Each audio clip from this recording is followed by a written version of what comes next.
இன்றைக்கி பீட்ரூட் பொரியல் எப்படி செய்யறதுன்னு பார்க்கலாம். அதுக்கு முதல்ல கடாயில் ஒரு ஸ்பூன் ஆயில் விட்டு காஞ்சதும் கடுகு, கடலைப்பருப்பு, உளுத்தம்பருப்பு எல்லாம் சேர்த்து ஃப்ரை பண்ணிவிட்டு 2 காஞ்ச மிளகாய்,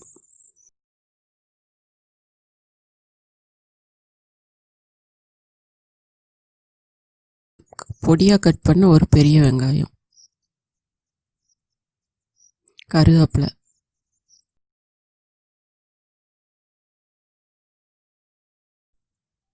எல்லாம் சேர்த்து ஃப்ரை பண்ணிடலாம்.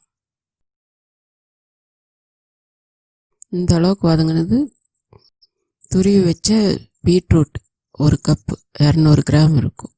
கொஞ்சம் மஞ்சத்தூள் சேர்த்து ஸ்டவ்வை ஹை ஃப்ளேமில் வச்சு 2 நிமிஷம் நல்லா பச்சை வாசனை போக வதக்கிடலாம்.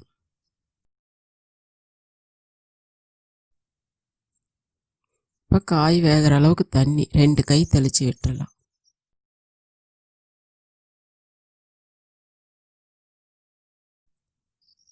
இந்த அளவுக்கு இருக்கணும்.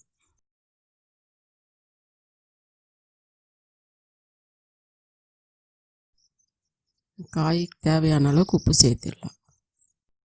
காய் வேகும்போது இடையில தேவைப்பட்டால் நீங்கள் லேசாக தண்ணி தெளித்து விட்டுக்காங்க.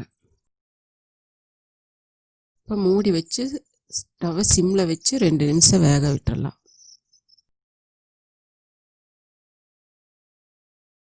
இப்போ கலந்து விட்டு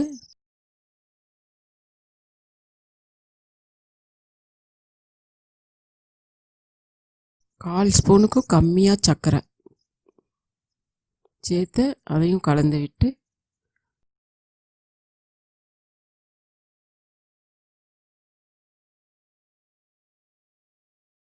மூடி போட்டு 1 நிமிஷம் வேக வச்சிடலாம்.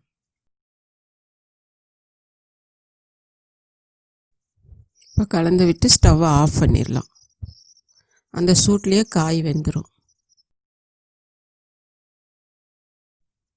துருவன தேங்காய் 3 ஸ்பூன் சேர்த்து மிக்ஸ் பண்ணிடலாம்.